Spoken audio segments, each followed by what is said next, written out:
came at this as a psychologist after I came at this as a dad, that the climate and environmental emergency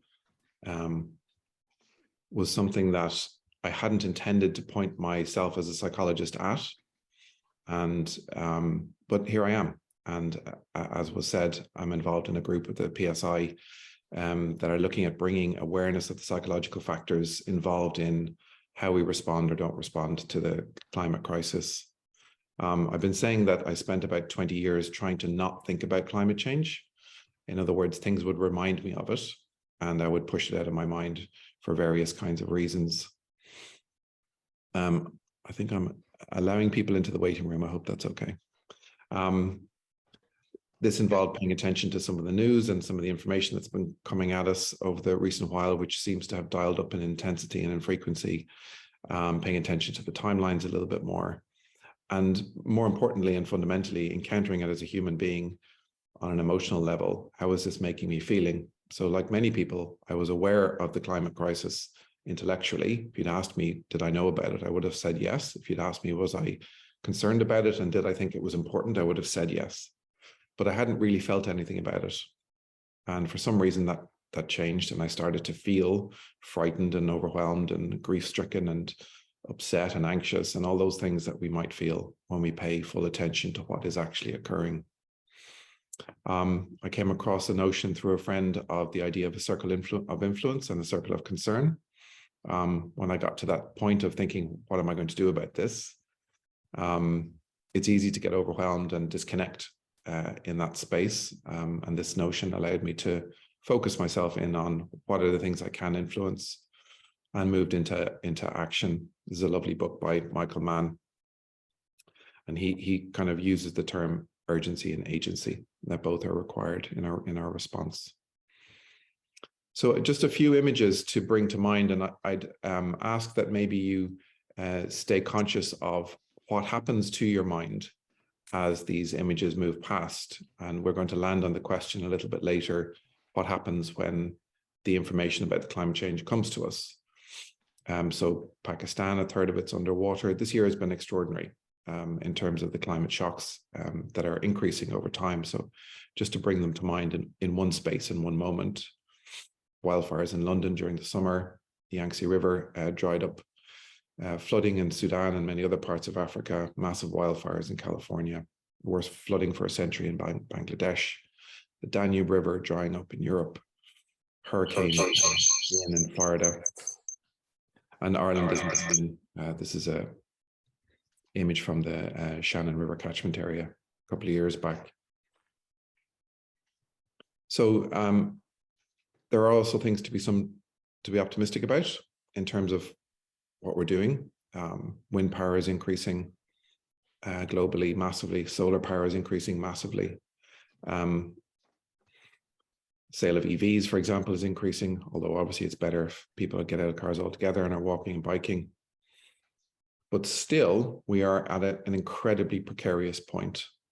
And these are comments by the IPCC, which is the United Nations scientific body on climate change. The cumulative scientific evidence is unequivocal. Climate change is a threat to human well-being and the health of the planet. Any further delay in a concerted global action will miss a brief and rapidly closing window to secure a livable future. That's quite a thing to say, to secure a livable future. I have seen many reports in my time, but nothing like this, an atlas of human suffering and a damning indictment of failed climate leadership.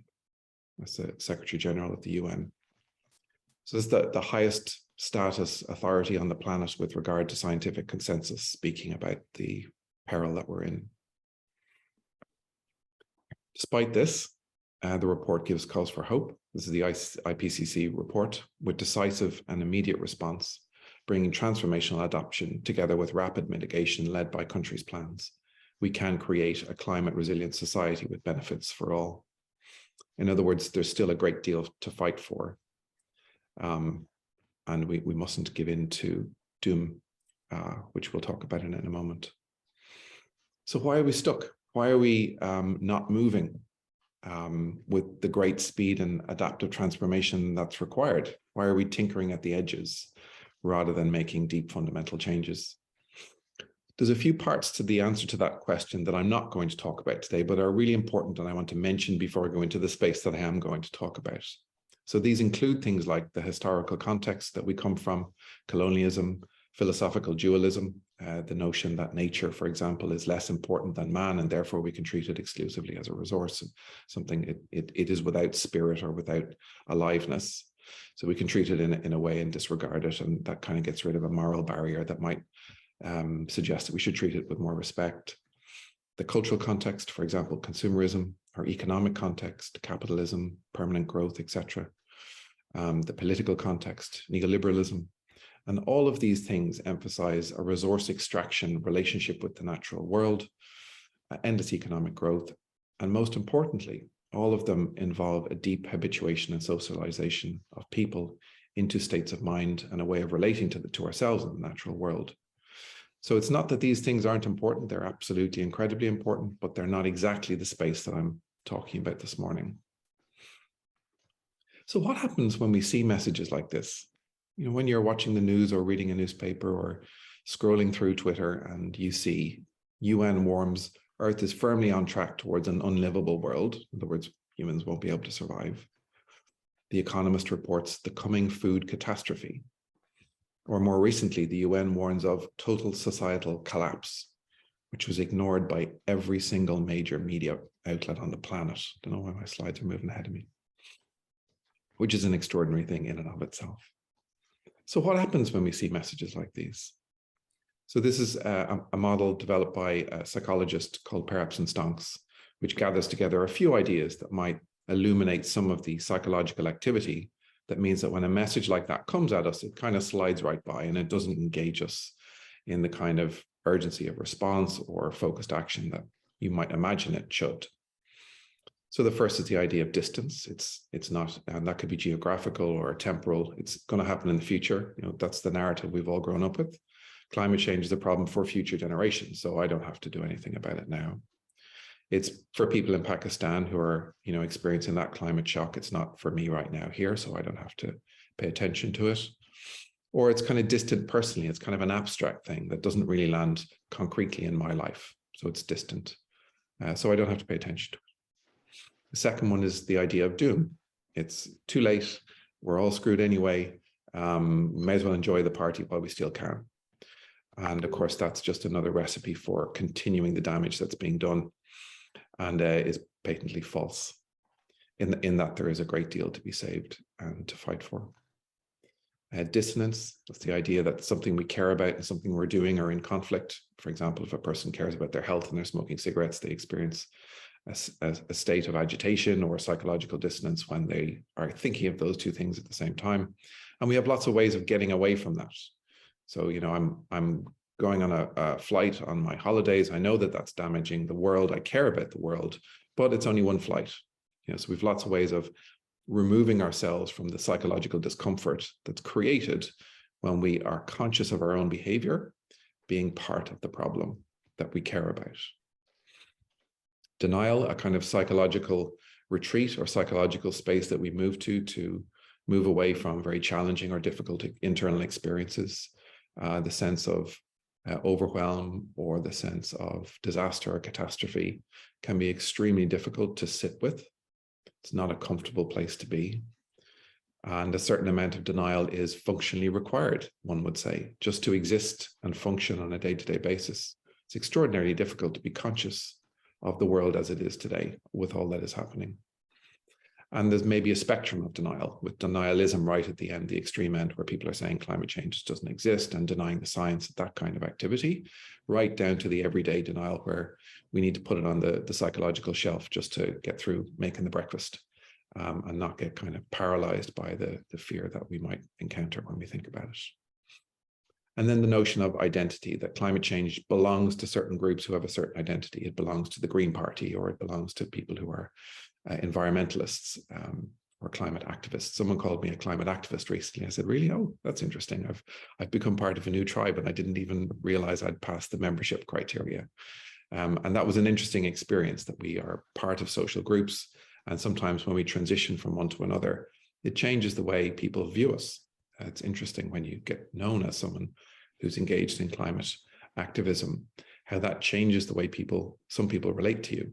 They're now comfortable talking to you about some things and uncomfortable talking to you about other things. Someone in work recently was talking about their holiday, and they turned around to me and apologized that they were going on holidays. Well, enjoy the holiday. But isn't that interesting how these things play out socially in terms of kind of the permissions that we have to talk and not talk? Bystander effect. So those are some ideas that might explain our inertia. Another idea that might help us explain, you're probably familiar with this notion, the idea that if there's a lot of us watching something bad that's happening, the more people that are watching, the less likely we are to act or react to what's occurring. So it's amplified by anonymity. So if we know lots of people are watching, we're assuming that someone else has got this, someone else's responsibility, someone else's responsibility to do something about it. It's China, it's India, it's the US. Surely someone else is, the government has to start leading on this, and we'll just wait for that to happen. So that kind of fuels the inertia. Evaluation apprehension. We're frightened we'll look silly if we take a move. If I'm the first one on the street to get solar panels or to have an electric bike or whatever it might be, and this all blows over and climate change was a big hoax after all, maybe I'll look silly. So people are worried about stepping out of social norms, understandably. And then the idea of pluralistic ignorance. When something is ambiguous and we're not sure what to do about it, we tend to we're very sensitive to the behavior of other people. So we look around and we say, well, what are other people doing? Is everyone else reacting as if this is an emergency? Because when I heard that news, I was terrified, and really thought, God, we should be doing this. And I look around and people are eating burgers and flying on flights and fueling their homes with gas. And, it seems like everyone's acting as if it's not an emergency. Okay. So when there's ambiguity, we tend to override our own internal reactions in favor of the social norm, which is another way of the inertia kind of continuing, I suppose. So maybe that's a way of how our inertia is continued. Climate change is an extraordinarily difficult thing to pay attention to. And part of this is due to the nature of the problem itself. Timothy Morton refers to it as a hyper-object. That's a term that's used to describe things that are so difficult to comprehend that they're exceptionally difficult to hold in mind. They don't exist in any one geographical place. They don't exist temporally in any one place. They don't have a clear beginning or end, or a clear set of boundaries. They intersect with all sorts of other things, which is why, for example, if you're having a conversation about climate change, you might find yourself talking about a barbecue you once had in the 80s for no particular reason. That you go into the conversation and it bounces off a million different things and you can end up anywhere. And it's very easy, therefore, for it to slip out of mind. And it's very easy for it to be something to not hold in mind because of its complexity and various layers. But I wondered as well if part of the reason why it's so hard to pay attention to is because of the environment and maybe how we're talking to ourselves as a society about climate change. So, for example, this is a picture on the left of people sitting beside a wildfire in Portugal this summer gone by. Isn't that extraordinary? How is it this person's able to sit relaxing, reading a book, and the world is on fire literally behind them? You would imagine that that might evoke some kind of concern. Well, maybe it's something to do with, for example, the way that we talk to ourselves. Melting Arctic ice allows greener shipping. There's a confusing one. Is it good or is it bad? France has just observed its earliest 40-degree C in recorded history. It's the beginning of one of the worst heat waves in French history. A heat wave, by the way, in Europe this year that led to 20,000 excess deaths. And we see over on the right-hand side some of the media coverage. Thank God it's Friday. It's in the UK. So what does that do to us when we hear about these things that are incredibly concerning, and then we see a media image that's kind of making it playful? Maybe that's part of why it slips away from mind. Happy tears, new airport runway opens. Or Dubliners could cut huge amount of emissions by replacing shorter car trips with active or public transport. Which one do we pay attention to? Which one is easier or more comfortable to pay attention to? Maybe if you're engaged in climate activism, you think the one on the right is brilliant. And maybe if you haven't engaged with that, but you really like the idea of having cheap flights to Europe, the one on the left. And therefore our attention is divided and slips. We've just been through one of the most attention-grabbing experiences, certainly of my lifetime. And I think there's a tremendous lesson to be learned, or several lessons maybe, in, I don't know why it keeps doing that. Apologies for that. Ironic as we're talking about attention, it's jumping around. The messaging and the clarity of the communications around COVID through the Irish government and the media, I would say, was exceptional. In other words, it was extremely difficult not to pay attention to this. I mean, you would literally have to be hiding in a room with all screens turned off and not talking to people to really know what's going on. And the clarity of the messaging, it was repeated everywhere through all media outlets. There was cross-party support in government. It was clear, decisive, and it really landed that this was important and that we all had to move together in order to face this challenge. And the comparison between this challenge, the COVID challenge, and how we're responding to climate change is really quite remarkable.